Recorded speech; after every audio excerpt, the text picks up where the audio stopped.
Let's drop that bass.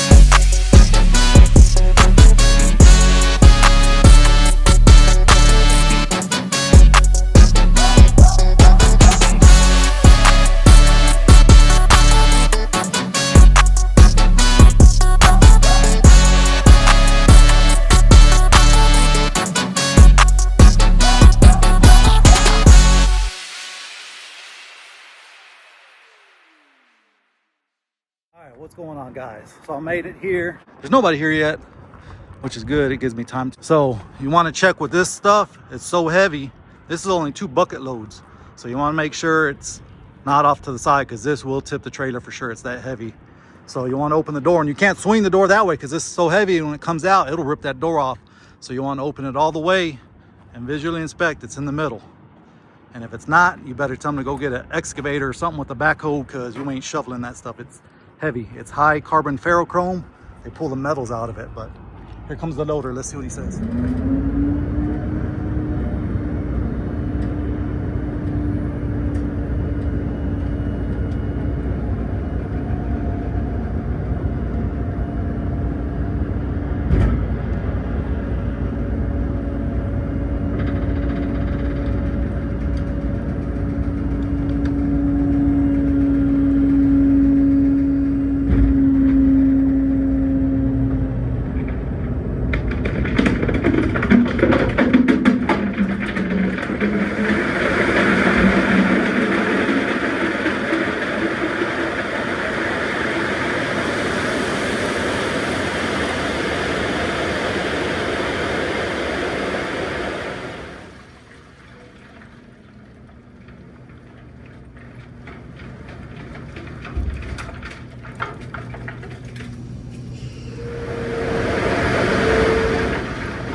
And that's it. Real simple dump, as long as you're level. you ain't level, this stuff's pretty scary to dump out. As you see, it all came out. And you don't want to breathe this stuff in. It's a bunch of metal. I don't know if you can see it glimmering in there. But I'm not going to sweep it out. I'm just going to roll with the cold chute open and let it blow out on its own. And that's it. That's that little pile right there. That's it. This looks like a rock. Heavy. This little piece right here, man, this is, I bet you this is 3 pounds.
All right, guys, I made it to my pickup. They're closed, so I'm gonna park here for the night.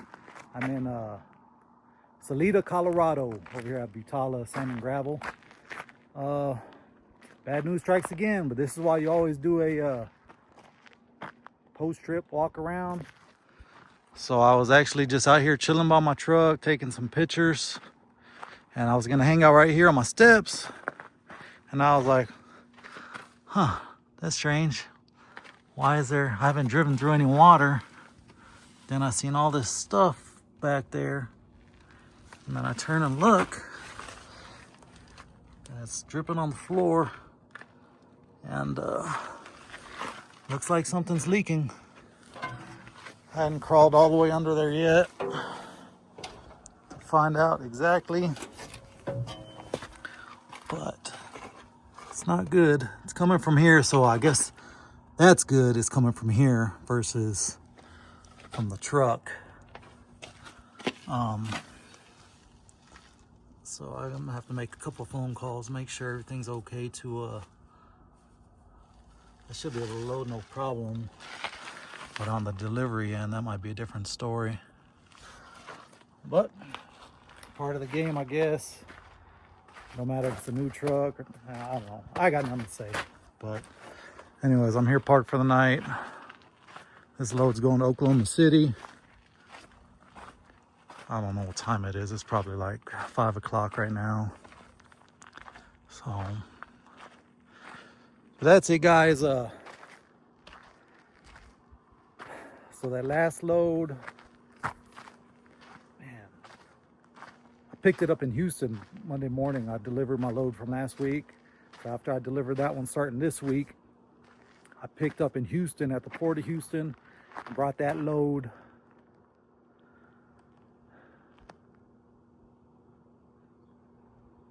I brought that load all the way to Pueblo, Colorado.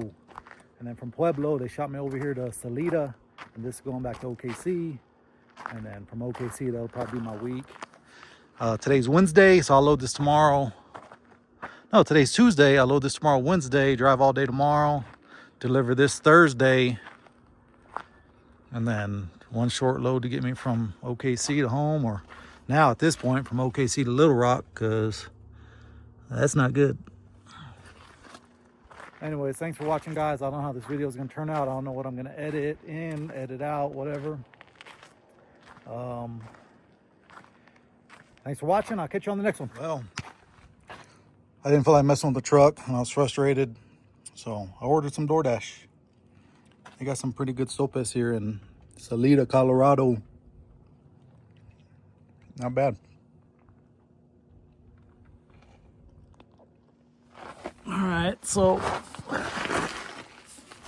I'm under here wiping it off so I can try to pinpoint where the hell it's coming from. But I'm sleeping at the customer tonight, so I don't want to get all freaking oily and dirty. I ain't got no facilities to wash up. So it's coming from the tank for sure. Well, this area. So it's got nothing to do with the drive line, the fluid on the PTO or nothing. That's completely separate. So I should still be able to load the wagon tomorrow and drive until I get to where I'm going. And then I'll worry about this. Well, two things. Always have your supplies in your truck. So last week when I was greasing my truck, I ran out of rubber gloves. Don't have none. If I had some rubber gloves, I can really get in there. So I'm using my regular gloves and it's pain because you can't feel nothing. So always have some rubber gloves, a bunch of brake or carburetor cleaner on you. Luckily I have these wipes, so they're working. So that's first thing. Always keep your truck stocked. If you run out, refill it, because you're gonna be in a time like this where you're like, I got a brand new truck. I ain't got to worry about it. I'll be okay. And here I am with a brand new truck and I'm having an issue and I ain't got none of the stuff I need. So anyways, check this out. Here's number two. Here's the second thing I was gonna say. All right. I found the culprit. It's a crack in the tank.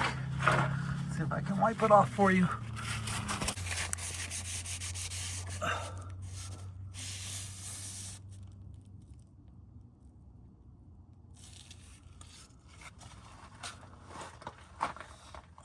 You gonna leak or not? There you go.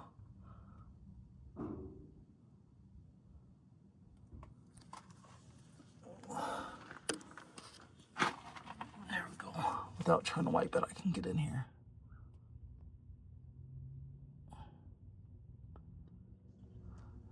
And look at this. I put these freaking mud flaps on this weekend. They're already tore. I'll raise them up higher, but still. What a waste. It looks like rain over there. Man, it's a beautiful spot here.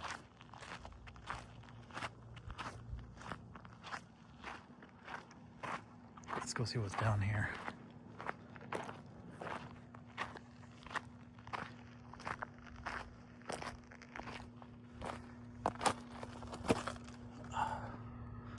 Nothing.